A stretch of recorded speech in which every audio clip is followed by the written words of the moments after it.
Welcome back, you guys. And NBA players make a lot of money, but what about the guys that are a bit underpaid?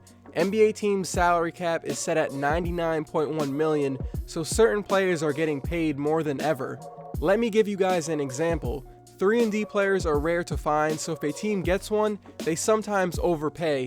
Otto Porter Jr. is getting paid $24 million this year, and that is more than some All-NBA players. The reason for that is quality 3-and-D players are highly valued right now. You compare that deal to the $25 million Kevin Durant is getting paid this year, and you might say, wow, he provides nowhere near the value of KD. It sounds pretty ridiculous to say that someone making $25 million is underpaid, but that's today's NBA for you.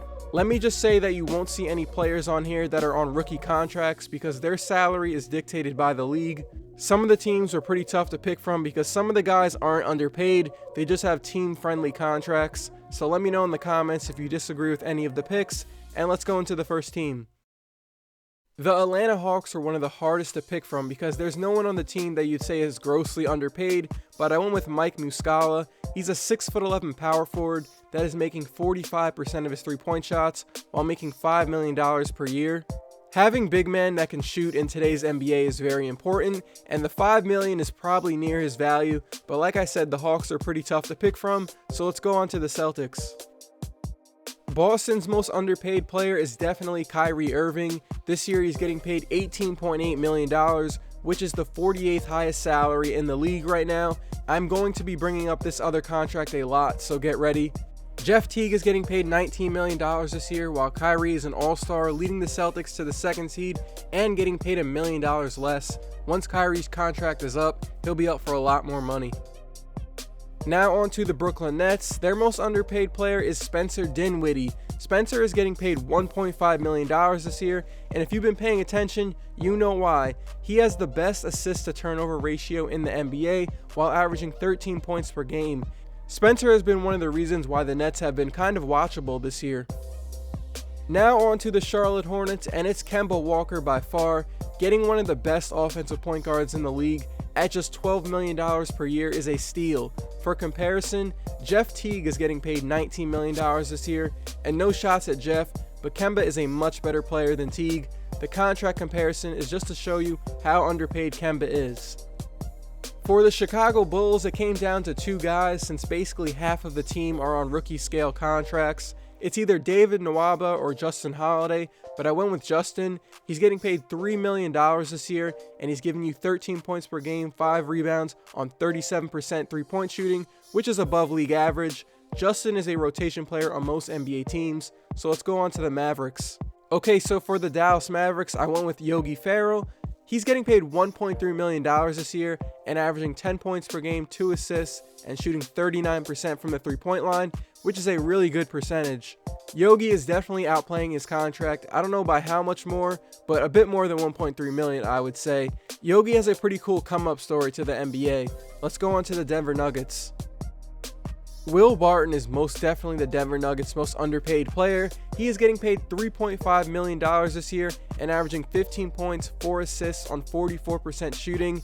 Barton has been the main guy off the bench for Denver, has helped them stay in the West playoff race, and is an unrestricted free agent this summer, so he'll be getting a bigger payday. For the Detroit Pistons, it came down to either Reggie Bullock or Anthony Tolliver, but I went with Reggie. He has turned into one of the league's best three-point shooters in the past 2 months and is getting paid $2.5 million this season. There's not many players that are making threes at the rate Bullock is. You guys know how important three-point shooting is in today's NBA, and getting him at $2.5 million is a steal. Let's go on to the Golden State Warriors. As I said in the intro, Kevin Durant is getting paid $25 million, which is the 16th highest salary in the NBA. He is absolutely underpaid. A top 2 player is getting paid a similar salary as Otto Porter and Drew Holiday. I don't think I need to explain in too much detail as to why Durant should be making more than those players. KD absolutely deserves the Supermax, but he's taking less money, so Golden State has money for the other players on the team. Let's move on to the Rockets. I went with Trevor Ariza for the Houston Rockets. You could say Gerald Green, but I'm going to go with Ariza. He gives the Rockets exactly what they need next to Harden and CP3, a 6'8" small forward that can hit threes and defend the other team's best wing player.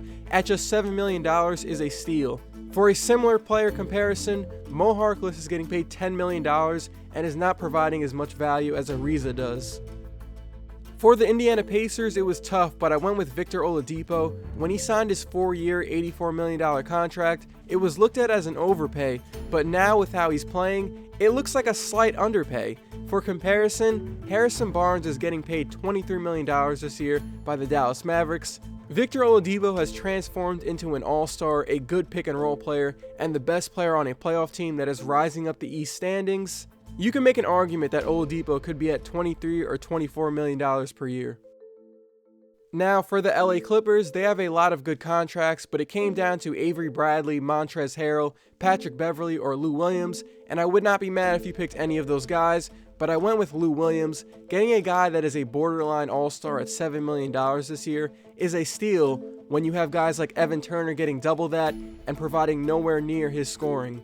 For the Lakers, it's Isaiah Thomas. Even though he did not fit in with the Cavs, he's had a good start with the Lakers and is only getting paid $6 million this year. That's still a great contract and value for what you're getting with Isaiah. His value has dropped a lot because of his injury, but he's definitely more than $6 million depending on your surrounding roster. The Memphis Grizzlies' most underpaid player is Tyreke Evans. He has revived his career in Memphis. He's putting up 19-5-5 while getting paid only $3.2 million this year. Tyreke is outplaying that contract, and I wish he got traded to a playoff team so he could increase his value even more. For the Miami Heat, their most underpaid guy is Josh Richardson. I'm kind of cheating here, but his rookie contract is up after the season, and Josh is only getting $9 million next year, which is amazing value. I've talked about Josh before, but he's probably one of the best NBA players that no one really talks about. He's their best perimeter defender and is averaging 19 points, 3 assists on 55% shooting in the last 5 games, and he's only going to get better. Let's move on to Milwaukee. For the Bucks, it is definitely the Greek Freak. He is getting paid $22 million this year, which is the 33rd highest salary in the NBA. Giannis is getting paid less than guys like Harrison Barnes, Chandler Parsons, and Otto Porter. He absolutely deserves the Supermax, but he took less money, so the Bucks front office could have more flexibility. Now let's talk about the Wolves. Minnesota's most underpaid player, you gotta go with Jimmy Butler. He's getting paid $19 million this year, which is the 45th highest salary in the league. Jimmy signed his deal before the salary cap jump, so under this current salary cap, he is vastly underpaid. You're getting 22 points per game, 5 assists, and all NBA defense every night for money that Allen Crabbe is currently making.